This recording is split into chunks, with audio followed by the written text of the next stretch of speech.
ocorre, amados irmãos, que no nosso dia a dia, na nossa vivência do cotidiano, nós acabamos por nos esquecer do quão grande é o nosso Deus, do quão maravilhoso é o nosso Senhor Jesus, do quanto Ele nos ama, do quanto Ele nos quer bem.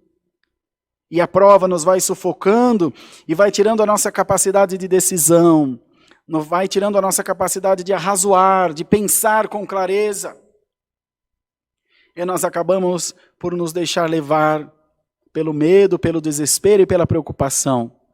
E o Senhor está enviando a sua palavra essa noite para dizer: aleluia, aquieta a tua alma, aquieta o teu coração, aquieta-te na minha presença, diz o Senhor, pois as portas do inferno não prevalecerão contra ti.